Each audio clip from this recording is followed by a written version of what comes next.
During my days as a Marine, I had many different jobs on site, but my least favorite was graveyard patrol. At one point, I was one of the few with the overnight graveyard patrol shift for a nearby memorial cemetery. As you would imagine, it was a pretty slow shift with not much going on. Oddly enough, even though the cemetery was in a remote location surrounded by dense forest on each side, and I was working the literal graveyard shift, I found the job more relaxing than scary or unnerving.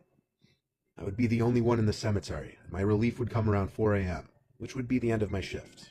So this had to have happened past 3 a.m., nearing the end of my shift. It was on this otherwise regular night that I was patrolling near the perimeter fence where some of the older headstones were. I wasn't allowed to be on my phone. If I were to be caught with my phone, I would be reprimanded. Even though it was unlikely to be caught since there was no one else really around except for me, I tried my best to follow that rule. So it was just a lot of walking around and looking at old headstones. But anyway, while patrolling past some of the older ones, I began to hear a woman's humming. It was this very calming, soothing kind of humming, only I wasn't calmed or soothed, because nobody was supposed to be in the cemetery, so it was more so a cause for concern.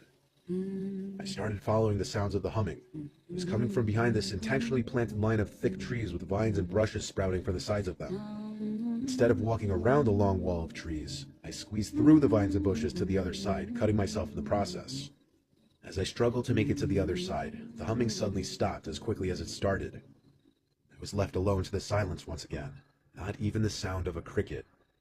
I walked closer to the edge of the memorial property, by the woods, near a few of the big mausoleum-looking structures, and I could distinctly hear some kind of buzzing sound coming from one of them.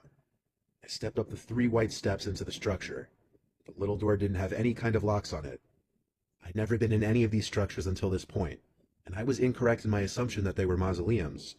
I still don't know what the purpose of them were, maybe some kind of memorial building for deceased veterans in the cemetery. As I was inside that cold, dark structure, I could actually feel the hairs on my arms begin to stand up as I got goosebumps for reasons I wasn't sure of just yet. That buzzing sound was coming from inside of the structure, but it almost seemed like it was coming from beneath my feet. I looked down to the wood floor, and there were tiny round holes in each plank of wood, it seemed. Big enough to look through, but way too dark down there to see what lay below the floorboards. I had an idea.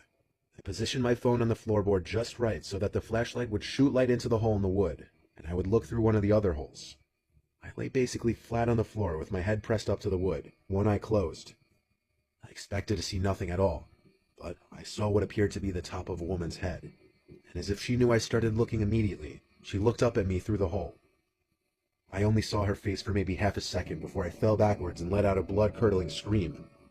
I sprinted back to the parking lot. I called the guy who was supposed to relieve me soon, and I told him to meet me now. When he showed up, I tried to convince him that I was telling the truth about what I'd seen in that little building. He entertained me by coming with me to it, and I repeated what I did earlier with my phone flashlight. He looked through multiple holes but saw nothing. I had to check for myself, and he was right. It was just some small, empty-looking space underneath the structure. I spent the rest of the shift with him. I left at 4 on the dot. I know he didn't believe me. I wouldn't have believed me either. I'm sure it's a possibility that it was a hallucination as a result of my lack of sleep. But I also believe it's a possibility that I witnessed a spirit or something completely supernatural. I'd heard so many older Marines and veterans tell of supernatural experiences they had while serving. I don't know who the woman that I saw could have been if it truly wasn't my imagination, but it chills me to the bone to imagine it having been one of the women buried in the cemetery.